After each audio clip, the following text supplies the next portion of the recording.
Ananda Saraswati, Swami Brahmaika Vinyaha, Padayo Pranatavayam.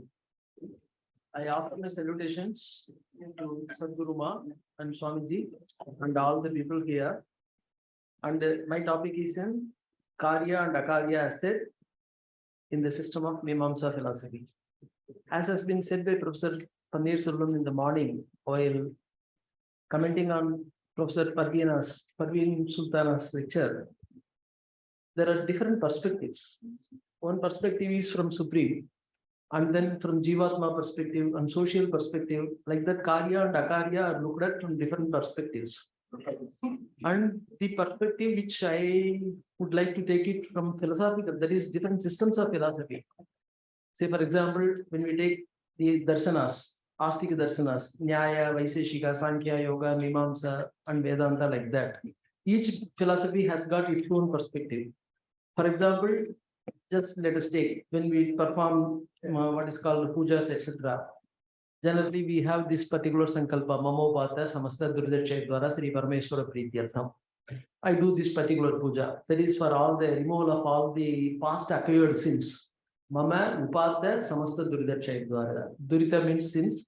For what is called obliterating all the acquired sins, I am doing this particular puja. But even though all of us say same thing, from Kashmir to Kanyakumari, from Kutch to Kamaru, all the people will utter this particular thing.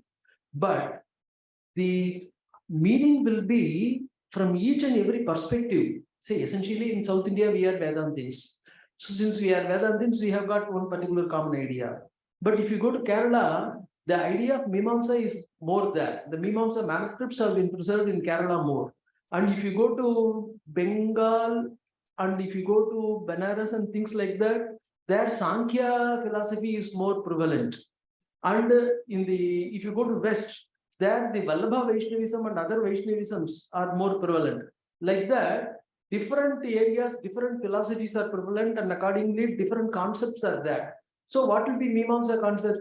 Mimamsa concept will be Mama Upata Durdakshay Dwara is itself is entirely a different concept. They don't take it simply as Vedantins accept. But anyway, according to the concepts, these Kārya and Akārya also will vary. So now let us see, all the people cannot have the same thing. Jayanta in his Nyaya Manjari says, if we Nayayikas also were to discuss like Atma, Ishvara, etc., then what would be the difference for us between Adhyatmic view of Upanishads? So the Upanishad, with its Adhyatmic perspective, it deals with that particular idea of Atma, Jivatma, Paramatma, etc., etc. We do touch upon that particular thing. That is, we Nayayikas do touch upon those things, but we touch upon those things from Pramana perspective, from epistemological perspective, not directly from the Atma, Jivatma, Paramatma perspective, etc. So the fundamental categories of Nayayikas are Pramana, Prameya, Samshaya, Vipariya, Tarka, etc. They go into totally different types of categories at all, not as presented in what is called the Upanishadic Vedantic perspective. And Mimamsa also says like that. Mimamsa, what is the Mimamsa view? Mimamsa has not simply, this has been stated by Kumar Labhatta in the Shloka Vartika. Shloka Vartika is the commentary on the first pada of the Sakrabhashya, and it has got many topics. And there is one topic called Atmavada. And this Atmavada has got an important point there. What is the essence of Mimamsa? What does Jaimini and what does Chabara want to state by explaining, by presenting this Mimamsa system? That is the question. And there is a Vedic quotation. Sa yesha yajnayudhi purushaha yajnayudhihi swargam lokam yati. That is a man who is dead. Incidentally, I would like to say these things. The word Kārya has got many meanings. The Tamil meaning Kāryamna and Arthana are quite what to Pandra Kārya Kāryamna obscure rights anyway. But incidentally, because when this quotation I have given, that word has come to my mind. So Sayesha, that is the important thing. Yesha is the nearest, that is the pronoun referring to the nearest object. Sayesha Yajnayudhi Purushaha. This man, with all the sacrificial utensils and implements, he directly goes to Swarga. That is the Vedic mantra. Then the Charvaka says the word Yesha, which refers to the physically proximate thing that must be referring to the physical body, and then Veda also subscribes to Sharira, that is, Deha alone is Atma. And he also says in the Maitreyi Brahmana, he quotes Charvaka quotes, Tanyeva Bhutebhya sa Vijnanaganaha Tanyeva Bhutebhyo Uttaya Anu Vinashyati. That is, the Atma rises from the Panchabhutas. So this Maitreyi Brahmana as well as this particular Yesha mantra, these two refers to the body alone as the soul. That is Chaitanya Visishta Kayaha Atma, Charvaka. So this is the view of the Charvaka. And then what happens? In order to reject that particular view, Mimamsa has come into existence. So the last sloka of Atmavada that says, Ityaha nastikya nirakarishnuho Atma stitam bhashya kridatra yuktya. One of the very, very important verses in the Shloka Vartika, that is Nastikya nirakarishnuhu. In order to reject the atheistic viewpoints, Ityaha nastikya nirakarishnuho Atma stitam bhashya krid. That is Shabara. He has spoken about the existence of Atma. Dridhatvam etat vishayasya bodaha. If people want any strong views, strong ideas about Atma, etc., Prayati Vedanta Nishayavanena, and let them get it by studying Vedanta. That Mimamsa is not the subject for them. Mimamsa, just what speaks, means this importance. That is, in one of the sutras, Jaimini has written, Shabda Pramanya Yajnayidatvam Gunatve Devatanam Syat. So, Shabda Pramanya, this is Shabda is the predominant thing, and when Shabda communicates something, when the Shabda communicates something, what Shabda can communicate. This is what Professor Plenary has dealt with yesterday, and I would like to touch upon, since he has dealt with, I thank him for what is called covering some of the areas, as has been said by Professor C.L. Ramakrishnan, that has been covered already. Say, this is exclusive domains. Anadhikatam Pramanam. The Pramanam is not that which has not been covered. This is Advaitins and Advaitins and Vimamsakas prefer the epistemology like this. That is, whatever is the source of knowledge, that should be primarily and originally communicating it. It should not be secondary or repetitive one. When it is a secondary or repetitive one, it should be depending upon something else for its subsidiary nature, and it cannot be originally contributing to it. So that which has not been known through some other source of knowledge, that alone can be what is called the source of knowledge. So Anadhikatam Pramanam. So what can be the primary area of Pratyaksha? What can be the primary area of Anumana? What can be the primary area of Shabda? So Pratyaksha and Anumana, they can speak of Siddha Vastu, the existing or what is the existing factors. So they cannot speak of something coming into existence. Pratyaksha can show you what is existing. That is, it is called that is Asatva Padaka Jnana, Adhana Padaka Jnana. They speak of two types of ignorances. One is vividly presenting something, and another one just gives you an idea of what is in existence or not. So the Pratyaksha vividly presents what is presented to our eye. So Pratyaksha can give only the present. Pratyaksha cannot give something past. Pratyaksha cannot something give you future. So past and future are not within the domain of Pratyaksha. The domain of Pratyaksha covers only the present. That being the case, Pratyaksha covers exclusively the present and here and present. Anumana gives you past and future also. Because Seshavat Purva, from Karanakarya relationship, the past and future, both of them. But both Pratyaksha and Anumana cover what is Siddha. But what is to be brought into existence, Pratyaksha and Anumana cannot speak of. So what is to be brought into existence is spoken of by Sadhya. That is, Sadhya becomes the product, Sadhya becomes the object of knowledge of Mimamsa. Hence, Mimamsa speaks of that.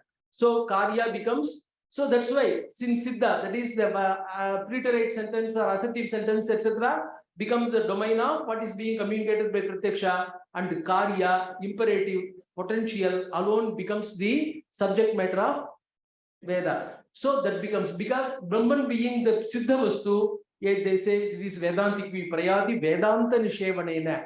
That is by Vedanta. Vedanta does not mean Upanishad alone. Vedanta also means, because during that there are already some Vedantins who were in existence before the period of Kumarila. So Prayadi Vedanta Nishevanena is Adhyatmic subjects also. So Mimamsa deals with Karya. Karya means that which is to be brought into existence or what is to be proved. And when it comes what is to be proved, or sorry, what is to be achieved. So what is Karya and what is not Karya? There should be some standard. Unless you keep a standard, what is Karya cannot be, you cannot decide what is Karya. Then if you say something is Karya, something is not Karya, that may become arbitrary. Anybody can say this is Karya, this is not Karya. That becomes personal predilections. Brahma, Pramada, Vipralipsa, these three fallacies can be there. Brahma means false notion, that is misunderstanding. Pramada, inattentiveness, and Vipralipsa, desire to cheat. These three are considered to be the essential characteristic of the human beings. So that's why we say Veda is the Apaurushaya. They are not tainted by these three fallacies. So these are instead of avoiding, in order to avoid Brahma, Pramada, Vipralipsa, these three doshas, there should be a standard, and that standard happens to be dharma. They decide dharma. What is dharma? Dharma means driyate iti dharma, driyate anena iti dharma. That which bears us, that which sustains us, that which sustains the whole universe. It is not we, it is not I, it is not the world. It is sustains the whole universe, as said by Professor Ramakrishnan, the whole what is called eternal values. So that which will be able to sustain eternally something, that is called dharma. Driyate iti dharma, sustainable value, sustainable thing, that which sustains everyone. So dharma is meant as standard. So dharma becomes standard, and what can be communicated? That cannot be communicated by Brahma, Prabhada, Vipralipsa, Yukta Purusha. So that should be only by Apaurushaya Veda. That's why Veda is considered to be Apaurushaya. Veda is considered to be Sashvata, eternal, and Chodana Lakshana. Chodana means dictates. Chodana means injunctions. So that is communicated by injunction. So Karya becomes injunctive statements, that which can be communicated by such injunctions. Then you can ask prohibition. What about prohibition? Pratishedas. Pratishedas, there are no in general pratisheda. Pratisheda means praptasya pratishedaha. What is praptasya pratisheda? There is something which is ragada prapta. That is, say for example, some worldly things. We have got our own innate desires. When the innate desires are there, pravritti resha bhutana. Normally, we intend enjoying certain things, but it may be pratishiddha. It may be prohibited. When our desire, I want to do something, it is legally what is called tabooed. When something is legally tabooed, what happens? I try to do it surreptitiously, secretly, without the knowledge of others. If as long as I am not found out, I have enjoyed it. But now what happens? If my doing such a thing is known to others, if they lodge a complaint, then I am in suit. Okay. That is, if they lodge a complaint, if I am found out, but I am also given a chance to defend myself, all those things are there everywhere. If the government has punished me, remember, I am free from the punishment of the Lord. There is no two punishment for the same crime. If the government has punished it, no hell. I can just, if I enjoy the local hell, that is planetary hell, no heavenly hell. Only if I escape the planetary hell, then there is a universal hell. That is another matter. So a person cannot suffer twice for the same punishment. So the law also, that is, the government law also is accepted as spiritual law and religious law. Shruti, Smriti, Achara, and Rajagnya. Rajagnya also is accepted within the domain, within the Mimamsa and Dharmasastra. They accept the domain, whereas Kautilya say there is a relative prominence. The relative prominence means the Rajagnya, that is Shruti takes the spiritual and religious realm. Shruti takes predominance, whereas in the secular realm, that is Kautilya, in the Arthasastra, he speaks Rajagnya as the predominant one, the other things lower Pramana. And remember, Apastamba says, Dharma dharmo na akase charataha aham dharmo aham adharma iti. Dharma and adharma are not going in the flying in the area, saying I am dharma, I am dharma. They don't communicate I am dharma, I am adharma.